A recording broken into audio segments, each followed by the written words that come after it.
আসসালামু আলাইকুম প্রিয় দর্শক, অন্য মঞ্চ অনুষ্ঠানে আপনাদের স্বাগত জানাচ্ছি। আপনারা সকলেই দেখেছেন আমি একটা নোটিশ দিয়েছি। নোটিশটা আমি কনফার্ম হওয়ার পরে দিয়েছি।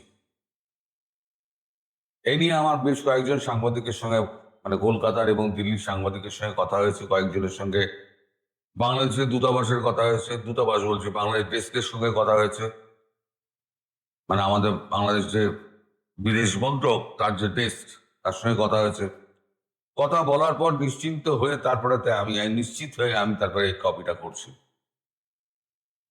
এই কপিটা আরো একজন করেছে, তার নাম তাকেও আপনারা চেনেন, সে হচ্ছে অমল সরকার দাওয়ালের। আমি তার লিঙ্কটা আমি ডিসক্রিপশন বক্সে দিয়ে দেবো, তাহলে আপনারা বুঝতে পারবেন যে ভারতবর্ষ এই খবরটা ছড়িয়ে গেছে। আরো কয়েকটা আছে, আমি কত লিঙ্ক দেবো। এখন আপনাদের দেশে এসব প্রচার টচার হচ্ছে না। তিনি যেটা বলেছেন তার নেতাদের ফোন করে সবাইকে নির্দেশ দিয়ে দিয়েছেন, বাক্স প্যাডরা গুছিয়ে রাখো, যে কোনো সময় দেশে ফিরতে হতে পারে, যে কোনো সময়। এখন ওখানে গিয়ে আমরা কি পরিস্থিতির মধ্যে পড়বো আমরা জানি না। খারাপ পরিস্থিতির মধ্যে পড়ার আশঙ্কাই বেশি, তাই হাতে কিছু টাকা পয়সা রেখো। আর আমি যখন বলবো সেই সময় সবাই একত্র হয়ে যাবে, আমরা দেশে ফেরার ব্যবস্থা করব। এর বেশি কি উনি কিছু বলেন? এখন দেশে ফিরলে শেখ হাসিনা সরকার তো একটা তাকে চাপে ফেলার চেষ্টা করবেই। সেক্ষেত্রে ঢাল হয়ে দাঁড়াতে পারেন একমাত্র আওয়ামী লীগ কর্মীরাই।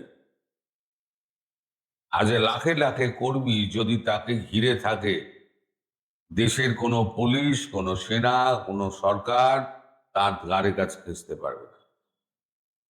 তারাই আপনার ঢাল, এটা মনে রাখবেন। আমি ঠিক সময়ে আপনাদের খবর দিয়ে দেব যে তিনি কখন দেশে ফিরছেন, ঠিক সময় খবর দিয়ে দেব।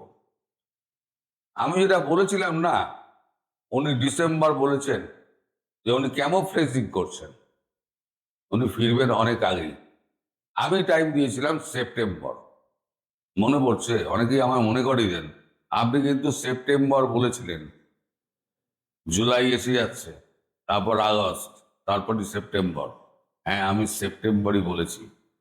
এবং গতকালকে আমি তাও এও বলেছি যে সেপ্টেম্বর অব্দিও হয়তো অপেক্ষা করতে হবে না। তার কারণ মার্কিন রাষ্ট্রপতি ডোনাল্ড ট্রাম্পের সঙ্গে সার্জিও গোরের যে কথাবার্তা হয়েছে বাংলাদেশ নিয়ে, আমাদের পীযূষ গোয়াল সাক্ষী ছিলেন, সে খবরও আমি আপনাদের শুনিয়েছি।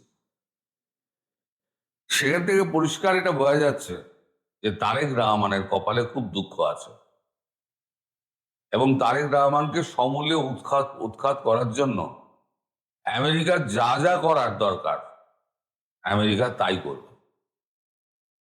কারণ বাংলাদেশের সঙ্গে আমেরিকার একটা চুক্তি রয়েছে, সেটা পশুখাদ্য থেকে অস্ত্র পর্যন্ত সব আমেরিকাতে কিনতে হবে।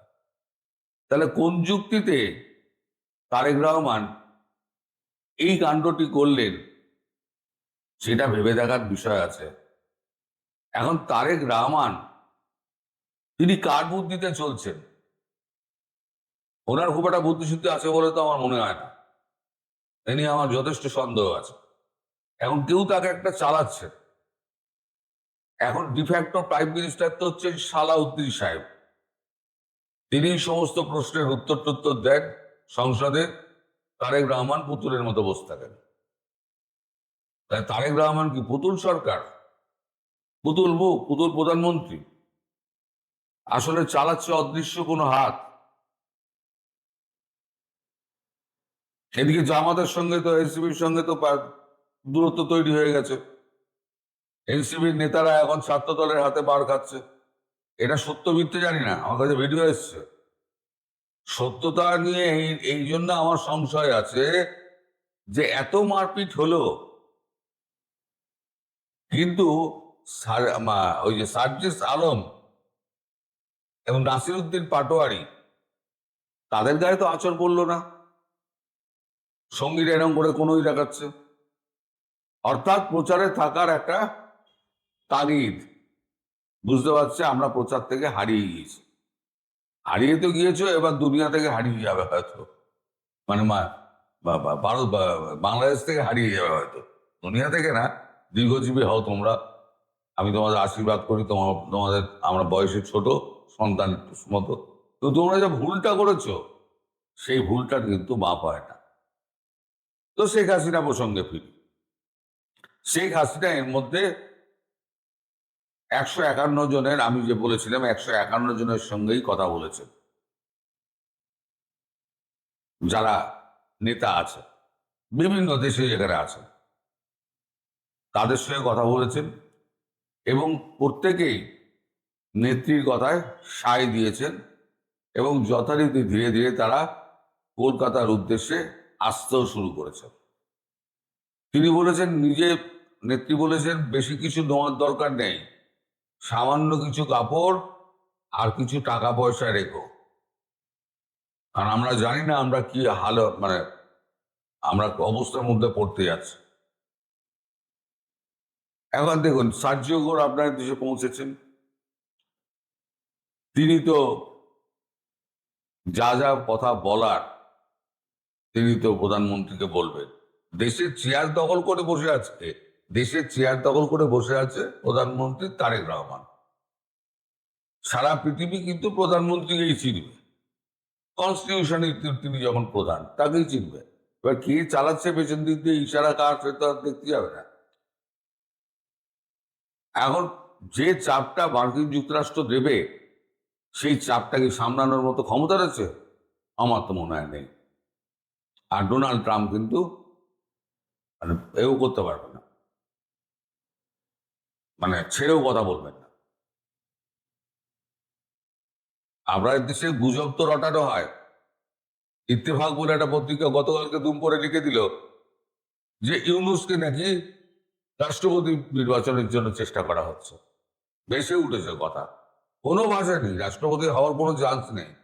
ইউনূস একটা বিশ্ব বাটপা, সেটা সারা পৃথিবী জেনে গিয়েছে। বাংলাদেশের নাম আগে লোকে জানতো না।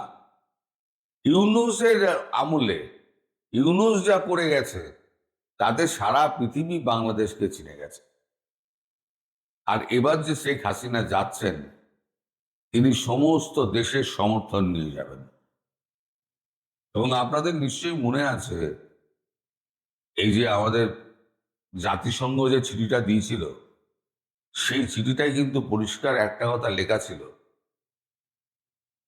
যে আমাদের এই সমর্থন আমরা ততক্ষণ করব যতক্ষণ না পর্যন্ত শেখ হাসিনাকে ফাঁসির দড়ি অবধি পড়ানো হচ্ছে।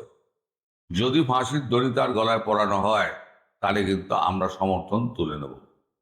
এটা কিন্তু তিনি লিখেছিলেন। এবার জাতিসংঘ তো এখন বুঝে গেছে তার এই যে রোলটায়, বাংলাদেশ নিয়ে তার রোলটা খুব বিতর্কিত হয়ে গেছে, ফলে নিজেকে এখন শোধরাবার চেষ্টা করছে। সেক্ষেত্রে যদি ইউরোপিয়ান কান্ট্রি এবং ল্যাটিন আমেরিকার কান্ট্রিগুলো যদি একে একে চিঠি পাঠাতে শুরু করে শেখ হাসিনার সমর্থনে, তাহলে ব্যাপারটা কি দাঁড়াবে। এখন তিনি কোন পথে ফিরবেন তা জানি না।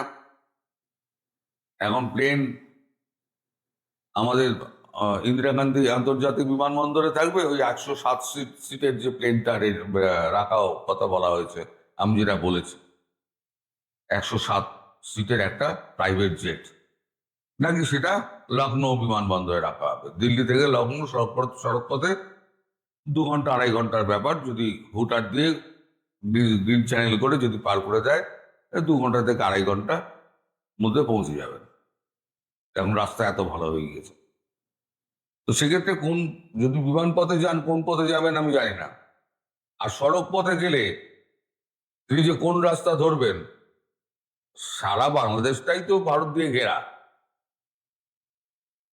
এখন অমিত শাহ, রাজনাথ সিং আর আমাদের নরেন্দ্র মোদী আর জয়শঙ্কর আর অজিত দোভাল, এই 5 রত্ন তার দেশে ফেরার ব্যাপারে যে কি ব্যবস্থা করছে সেটা তারাই জানেন, আমরা তো জানতে পারবো না।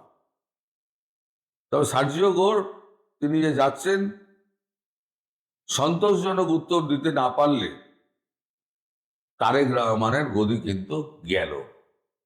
আজকে আমি আগাম বলে দিচ্ছি আপনাকে, তারেক রহমানের ডেজ আর নাম্বারড। আবার বলছি, তারেক রহমানের ডেজ আর নাম্বারড। কিছু দিন অপেক্ষা করতে হবে, তারেক রহমানকে আবার লন্ডনে ফ্লাইট ধরতে হবে। এই সরকার টিকবে না, এই সরকার উল্টে যাবে, সেটা কয়েকটা দিনের ব্যাপার। এখন আপনারা সবাই নিজেরা প্রস্তুত হন। নেত্রী যে পথে ফিরবেন, আপনারা ঢালের মতো লাখে লাখে মানুষ তাকে ঘিরে থাকুন। ঢাল যদি মানুষের ঢাল যেই থাকে, সেক্ষেত্রে কোনো দেশের কোনো সেনা, কোনো পুলিশ, কোনো সরকার কারোর সাধ্য নেই নেত্রীর গায়ে হাত দেওয়ার। আপনারা প্রস্তুত থাকুন। আমি সেপ্টেম্বর বলেছিলাম, হয়তো তার আগেই কোনো বড় ঘটনা ঘটে যেতে পারে। সবাই ভালো থাকবেন, সুস্থ থাকবেন, সাবধানে থাকবেন, এবং অমলের ইন্টারভিউটা আমি লিঙ্কে দিয়ে দিচ্ছি, সেটাতে আপনারা দেখে নিতে পারেন। সেখানেও সে ডিটেলসে সবকিছু বলে দিয়েছে। নমস্কার। শেখ হাসিনার একের পর এক সাক্ষাৎকার গ্রহণ এবং সেগুলো সারা বিশ্বে ছড়িয়ে দেওয়া, সেগুলো আবার ছাপা হওয়া, সেটার প্রমাণ। কারণ তার মানে শেখ হাসিনাকে একজন পতিত পরাজিত শাসক হিসেবে মোটেও আন্তর্জাতিক সংবাদ মাধ্যম, আন্তর্জাতিক দুনিয়া কল্পনা করছে না। তাকে একজন শক্তিমান রাজনৈতিক নেতা হিসেবেই কল্পনা করছে, যার বিষয়ে সারা বিশ্ব জুড়ে আগ্রহ আছে, কৌতূহল আছে এবং বিশ্বজুড়ে বিশ্বাস আছে যে তিনি ক্ষমতাচ্যুত হয়ে দেশ ছাড়তে বাধ্য হলেও তার দেশে ফিরে যাওয়ার ব্যাপক সম্ভাবনা আছে। তিনি আসলেই রাজনীতিতে ফিরবেন এবং সে কারণে এই সংবাদগুলো শিরোনাম হচ্ছে। ফ্রান্সের বিখ্যাত সংবাদ সংস্থা এএফপি কে এক সাক্ষাৎকার দিয়ে আবারও বিশ্বজুড়ে সংবাদ মাধ্যমে আলোড়ন তুলে ফেলেছেন বাংলাদেশের সাবেক প্রধানমন্ত্রী শেখ হাসিনা। বাংলাদেশের সংবাদ মাধ্যম ঘাঁটলে সে সম্পর্কে জানবার কোনো উপায় নাই, কারণ সরকার সাম্প্রতিক সময়ে কয়েক দফায় সরাসরি ভাবে একরকমের হুমকি দিয়ে এবং আদালতের নির্দেশনা মনে করিয়ে দিয়ে বাংলাদেশের সংবাদ সংস্থাকে সাবধান করেছে, যাতে তারা শেখ হাসিনা বা আওয়ামী লীগ সম্পর্কে কোনো রকম সংবাদ প্রকাশ করার সাহস না পায়। এই অবস্থায় বাংলাদেশের সংবাদ মাধ্যমে শেখ হাসিনার এই আলোড়ন তোলা সাক্ষাৎকার নেই বটে, কিন্তু এই বিশ্বখ্যাত সংবাদ সংস্থা এএফপি কে সাক্ষাৎকার দেওয়ার ফলে দেশে দেশে ভাষায় ভাষায় শত শত সংবাদ মাধ্যমে শেখ হাসিনার এই নতুন সাক্ষাৎকারটি প্রকাশিত হয়েছে, অনুদিত হয়েছে এবং যতগুলো পত্রপত্রিকায়, অনলাইন সংবাদ মাধ্যমে, অনলাইন ওয়েবসাইট ঘেঁটে যতগুলো শীর্ষস্থানীয় পত্রপত্রিকায় দেশে দেশে এই সাক্ষাৎকারটি ছাপা হতে দেখেছি, বেশিরভাগই এই শিরোনামটা করেছেন যে শেখ হাসিনা দেশে ফিরতে প্রস্তুত, প্রাণের ঝুঁকি নিয়ে, মৃত্যুর ঝুঁকি নিয়ে, ফিয়ার অফ ডেথ মাথায় নিয়ে। কারণ শেখ হাসিনাকে এই সাক্ষাৎকারে এএফপি প্রশ্ন করেছিল যে তিনি কি তার ফেরার ঝুঁকি সম্পর্কে সচেতন কিনা, মানে এ অবস্থায় তিনি কি করে ঘোষণা দিচ্ছেন যে তিনি দেশে ফিরবেন, এবং কিছুদিন আগে এক সংবাদ মাধ্যমের সঙ্গে সাক্ষাৎকারে তো পরিষ্কার বলে দিয়েছেন যে তিনি দেশে ফিরবেন এবং দেশে ফিরবেন ডিসেম্বরের মধ্যে। কিভাবে এটা বলছেন? এই প্রশ্নটা যখন তাকে এএফপি করেছিল, ৭৮ বছর বয়সী শেখ হাসিনা এএফপির প্রশ্নের জবাবে ইমেইলে লিখেছেন বলে এএফপি জানাচ্ছে, আমাকে হত্যা করা হতে পারে, আমাকে গ্রেফতার করা হতে পারে, আমাকে কারাগারে পাঠানো হতে পারে, আমার ভাগ্যে কি হতে পারে তা আমি ভালোভাবেই জানি। তারপরেও আমি দেশে ফিরতে চাই, কারণ আমার দেশের মানুষ আমাকে ডাকছে। শেখ হাসিনার এই কথাগুলোই যেমন শিরোনামে এসেছে দেশে দেশে ভাষায় ভাষায় অনুদিত হয়ে, তেমনি এই কথাগুলো দিয়েই এএফপি তাদের এই তার বার্তাটি বা তাদের ওয়্যার সার্ভিসের মাধ্যমে তারা যেই সংবাদটি, যে সাক্ষাৎকারটি সারা পৃথিবীতে ছড়িয়ে দিয়েছে, ওই সাক্ষাৎকারটি শুরু করেছে। এএফপি আসলে কি? এএফপি একটা বার্তা সংস্থা, যেই বার্তা সংস্থাটি সারা পৃথিবীর সকল সকল শীর্ষস্থানীয় সংবাদ মাধ্যম সাবস্ক্রাইব করে। তাদের সংবাদ সংগ্রহের একটা গুরুত্বপূর্ণ বিশ্বাসযোগ্য উৎস হিসেবে এএফপির খবরকে সাবস্ক্রাইব করে একটা অর্থের বিনিময়ে সেই খবরের দিকে নজর রাখে, সেই খবরের ব্যবহারের পুনঃপ্রকাশের অধিকার পায় পৃথিবীর সকল শীর্ষস্থানীয় সংবাদ সংস্থা। কাজেই এ ধরনের বার্তা সংস্থায় রয়টার্স, এএফপি এরা যখন এ ধরনের একটি সাক্ষাৎকার ছাপে, তখন সেটা পৃথিবীর দেশে দেশে ভাষায় ভাষায় ছড়িয়ে যাওয়ার একটা বড় ধরনের সুযোগ হয়। এবং এসব বার্তা সংস্থা হঠাৎ করে ব্যাপক বিবেচনা ছাড়া, সম্পাদকীয় সিদ্ধান্ত ছাড়া কোনো একজন ব্যক্তির সাক্ষাৎকার এভাবে তার বার্তার মাধ্যমে, ওয়্যার সার্ভিসের মাধ্যমে সারা পৃথিবীতে ছড়িয়ে দেয় না, যদি না সেই খবরটি, সেই ব্যক্তিটি, সেই সাক্ষাৎকারটি তারা মনে করে বিশ্বজুড়ে ব্যাপক আগ্রহ সৃষ্টি করবে। এখন এই যে শেখ হাসিনার পরপর শীর্ষস্থানীয় সংবাদ সংস্থাগুলো এবং বার্তা সংস্থাগুলোয় প্রকাশিত সাক্ষাৎকার, সেটা বিশেষ কারণে তাৎপর্যপূর্ণ। একদিকে খুব গুরুত্বপূর্ণ, শেখ হাসিনা সম্ভবত এটাই চেয়েছেন যে বাংলাদেশে যখন তার খবর একেবারে টুঁটি চেপে বন্ধ করা হয়েছে এবং আদালতের নির্দেশনা দেখানো হচ্ছে, সরকারের তথ্য উপদেষ্টা প্রায়শই সংবাদ মাধ্যমের সামনে এসে একরকমের ভয় দেখিয়ে মনে করাচ্ছেন যে সংবাদ মাধ্যমে শেখ হাসিনার কোনো ভাষ্য ছাপা উচিত হচ্ছে না। যদিও সামাজিক যোগাযোগ মাধ্যম ফ্রি, ইন্টারনেটে কারো পক্ষে কোনো খবর ধামাচাপা দেওয়া সম্ভব নয়, তবুও এই হুমকি দেখাচ্ছেন। তখন শেখ হাসিনা সম্ভবত তার সাক্ষাৎকারগুলো যাতে সর্বাধিক প্রচারণা পায়, সবচেয়ে বেশি দেশে দেশে ছড়িয়ে পড়ে, এবং তিনি যখন এর আগে বিশ্বজুড়ে সংবাদ শিরোনাম হয়েছেন একজন ক্ষমতাচ্যুত, পদচ্যুত প্রধানমন্ত্রী হিসেবে, যাকে কিনা আন্দোলনের মুখে তার দেশ ছাড়তে হয়েছে এবং পাশের দেশ ভারতে গিয়ে আশ্রয় নিতে হয়েছে, এমন একজন নেতা হিসেবে তখন শেখ হাসিনা সম্ভবত নিজেকে বিশ্বজুড়ে আবার প্রমাণ করতে চাইছেন এমন একজন বিশ্ব নেতা হিসেবে, যিনি এর পরেও তার দেশে ফিরে যেতে প্রস্তুত, যদিও তার মাথার উপরে মৃত্যুদণ্ডের রায় আছে, এবং যিনি ঘোষণা দিয়ে বলছেন তিনি ডিসেম্বরে দেশে ফিরে যাবেন। কাজেই তার দেশের সরকার, বাংলাদেশ সরকার, যে একটা দাবি করার চেষ্টা করছে যে তিনি পালিয়ে আছেন ভারতে এবং তাকে প্রত্যর্পণের মাধ্যমে ফেরাতে হবে, এই বয়ানটা থেকে সরে এসে শেখ হাসিনা যাতে এই বয়ানে প্রতিষ্ঠা করতে পারেন বিশ্বজুড়ে যে তিনি দেশে ফিরতে চান এবং জনগণের উপর ভরসা করেই দেশে ফিরতে চান, কারণ তার জনগণ তাকে দেশে চায়, সে কারণেই সম্ভবত তিনি এই আন্তর্জাতিক বার্তা সংস্থাগুলোকে বেছে নিচ্ছেন। কিন্তু এটা কি শুধুই সে কারণে তাৎপর্যপূর্ণ? এর চেয়েও বেশি তাৎপর্যপূর্ণ এই কারণে যে বয়ান সৃষ্টি করে শেখ হাসিনাকে ক্ষমতাচ্যুত করা হয়েছে, শুধু তাই নয়, তাকে ক্ষমতাচ্যুত করবার পর যে বয়ান দেশে দেশে ছড়িয়ে দেওয়ার চেষ্টা হয়েছে যে বাংলাদেশের কোনো কেউ তাকে আর চায় না, বাংলাদেশের জনগণের কাছে তিনি ভীষণ অজনপ্রিয়, এবং সে কারণে তাকে এভাবে একটা গণ অভ্যুত্থানের মুখে ক্ষমতাচ্যুত হয়ে যেতে হয়েছে এবং তাকে দেশ ছেড়ে চলে যেতে হয়েছে, সেই বয়ানটিও যে আসলে আন্তর্জাতিক সংবাদ মাধ্যমগুলো এখন আর যুক্তি, বুদ্ধি, তর্কের ঊর্ধ্বে সরাসরি গ্রহণ করছে না, শেখ হাসিনার একের পর এক সাক্ষাৎকার গ্রহণ এবং সেগুলো সারা বিশ্বে ছড়িয়ে দেওয়া, সেগুলো আবার ছাপা হওয়া, সেটার প্রমাণ। কারণ তার মানে শেখ হাসিনাকে একজন পতিত, পরাজিত শাসক হিসেবে মোটেও আন্তর্জাতিক সংবাদ মাধ্যম, আন্তর্জাতিক দুনিয়া কল্পনা করছে না, তাকে একজন শক্তিমান রাজনৈতিক নেতা হিসেবেই কল্পনা করছে, যার বিষয়ে সারা বিশ্ব জুড়ে আগ্রহ আছে, কৌতূহল আছে এবং বিশ্বজুড়ে বিশ্বাস আছে যে তিনি ক্ষমতাচ্যুত হয়ে দেশ ছাড়তে বাধ্য হলেও তার দেশে ফিরে যাওয়ার ব্যাপক সম্ভাবনা আছে, তিনি আসলেই রাজনীতিতে ফিরবেন, এবং সে কারণে এই সংবাদগুলো শিরোনাম হচ্ছে। মানে আপনি ভাবুন তো, লিবিয়ার গাদ্দাফি কিংবা ইরাকের সাদ্দাম হোসেন, এদের কাউকে কি ভাবা যায় যে তারা ক্ষমতাচ্যুত হলেন, পদচ্যুত হলেন, কিংবা সিরিয়ার বাশার আল আসাদ, এদের একটা বিস্তারিত সাক্ষাৎকার এএফপি বা এপি বা রয়টার্স ছেপে ঘোষণা দিয়ে দিল যে এরা আবার দেশে ফিরবেন? শেখ হাসিনার রাজনৈতিক পরিসরে, জনপ্রিয়তায় অবস্থানটা যে এখনো অনেক শক্ত আছে, এবং 2024-এর জুলাই আগস্টে ঠিক কি হয়ে গেছে সে নিয়ে যে আন্তর্জাতিকভাবেই একটা কনফিউশন আছে, একটা দ্বিধা আছে, এবং ঠিক যা হয়েছে সেটা ভালো হয়েছে কিনা তা নিয়ে একটা তর্ক আছে, শেখ হাসিনার একের পর এক সাক্ষাৎকার শীর্ষস্থানীয় আন্তর্জাতিক সংবাদ মাধ্যমে প্রকাশিত হওয়া সেটার একটা গুরুত্বপূর্ণ প্রমাণ বটে। শেখ হাসিনাকে এএফপি জিজ্ঞেস করেছিল যে আপনি কি দেশে ফেরার সিদ্ধান্ত নিচ্ছেন এই কারণে যে ভারত সরকারের কাছে প্রত্যর্পণের আবেদন করেছে, আহ্বান জানিয়েছে বাংলাদেশ সরকার, এবং ভারত সরকার বলেছে যে তারা প্রত্যর্পণের আবেদন খতিয়ে দেখছে।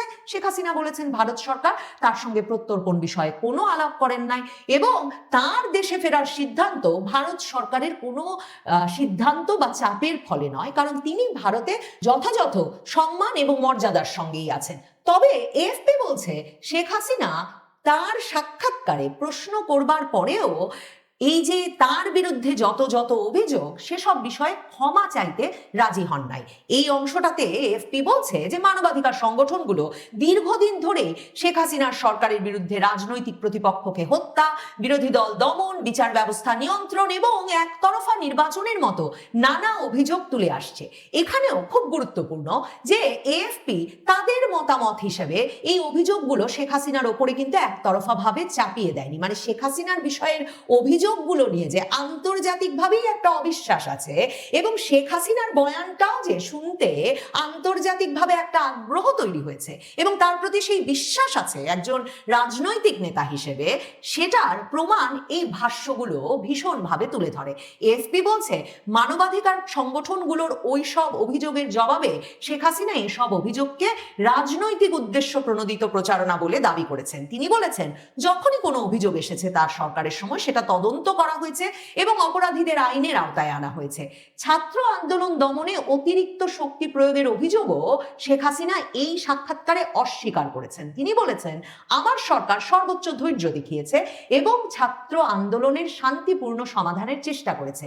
শেখ হাসিনার দাবি হচ্ছে ওই জুলাই আগস্টের আন্দোলন 2024 সালে সেটা শুধুমাত্র সাধারণ ছাত্র আন্দোলন ছিল না।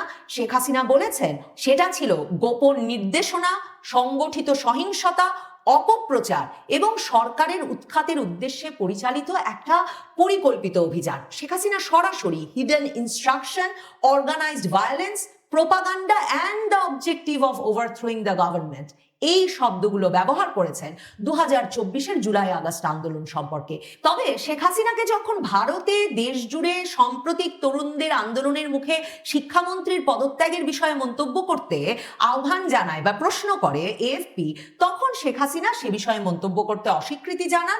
শেখ হাসিনাকে এএফপি জিজ্ঞেস করেছিল যে বাংলাদেশে তার দল আওয়ামী লীগের কার্যক্রম কার্যত নিষিদ্ধ থাকার পরেও দেশে ফিরে তিনি আবারও রাজনীতি করবেন কিনা, কিন্তু এএফপি বলছে এমন প্রশ্নের সরাসরি উত্তর দেন নাই শেখ হাসিনা। তিনি বলেছেন ক্ষমতা আমার লক্ষ্য নয়, মানুষের সেবা করাই আমার লক্ষ্য। শেখ হাসিনা এর আগেরও সকল সাক্ষাৎকারেই কিন্তু এই কথাটা বারবার বলেছেন যে তাকে পাওয়ারে যেতে হবে না, ক্ষমতা তার লক্ষ্য নয়, কিন্তু তিনি দেশের মানুষের সেবা করার অধিকার ফেরত চান। শেখ হাসিনা 4.5 দশকের বেশি সময় ধরে শেখ হাসিনা প্রত্যক্ষভাবে রাজনীতির মাধ্যমে আওয়ামী লীগকে নেতৃত্ব দেওয়ার মাধ্যমেই তো বাংলাদেশের মানুষের সেবা করে এসেছেন। শেখ হাসিনা বিভিন্ন সাক্ষাৎকারে এর মধ্যে এটাও বিস্তারিত বলেছেন যে যখন এত বড় সংকটে বাংলাদেশের জনগণ এবং আওয়ামী লীগের নেতা কর্মী সমর্থকেরা, তখন তিনি অবসরে যাওয়ার কথা ভাবতেও পারেন না। তিনি বাংলাদেশে ফিরবেন, বাংলাদেশকে গণতন্ত্রের ধারায়, উন্নয়নের ধারায় আবার নিয়ে আসবেন, মুক্তিযুদ্ধের চেতনায় শক্তিমান একটা তরুণ নেতৃত্বকে আওয়ামী লীগের দায়িত্ব দেওয়ার পরেই তিনি অবসরে যাওয়ার কথা ভাবতে পারবেন। এমন কথা তিনি সাম্প্রতিক সময়ে বিভিন্ন সাক্ষাৎকারে কিন্তু বিস্তারিত বলেছেন। কিন্তু বরাবরই তিনি প্রধানত যে কথাটা বলেন, কারণ আন্তর্জাতিক সংবাদ মাধ্যমগুলো এই প্রশ্নটা যখন করে যে দল তো কার্যক্রম নিষিদ্ধ, তাহলে দেশে ফিরে আপনি কি করবেন, উনি মনে করিয়ে দেন যে ক্ষমতা তার লক্ষ্য নয়, দেশের মানুষের সেবা করাই লক্ষ্য। কিন্তু শেখ হাসিনা জানেন তিনি এবং তার দল রাজনীতিতে সক্রিয় হবার মাধ্যমে জনগণের সেবা করা তাদের পক্ষে একমাত্র সম্ভব। তিনি এই সাক্ষাৎকারে আন্দোলনে নিহতদের প্রতিটি পরিবারের প্রতি সমবেদনা প্রকাশ করেছেন। তবে তাকে যখন প্রশ্ন করা হয়েছে যে আন্দোলনের সময় শেখ হাসিনা যেসব সিদ্ধান্ত নিয়েছিলেন তা নিয়ে তার ভেতরে কোনো অনুশোচনা আছে কিনা, শেখ হাসিনা বলেছেন রাষ্ট্র পরিচালনার সিদ্ধান্ত একজন ব্যক্তি একা নেন না, আর পুরো সংকটের প্রেক্ষাপট বাদ দিয়ে একটা নির্দিষ্ট মুহূর্তের সিদ্ধান্তকে সঠিকভাবে বিবেচনা করা যায় না। শেখ হাসিনা সম্ভবত সে কারণেই বাংলাদেশের আন্তর্জাতিক অপরাধ ট্রাইব্যুনালে মানবতা বিরোধী অপরাধের দায়ে তাকে দোষী সাব্যস্ত করে যে মৃত্যুদণ্ড দেওয়া হয়েছে সেই রায়কে আইনের নামে রাজনৈতিক প্রতিশোধ হিসেবে অভিহিত করেছে।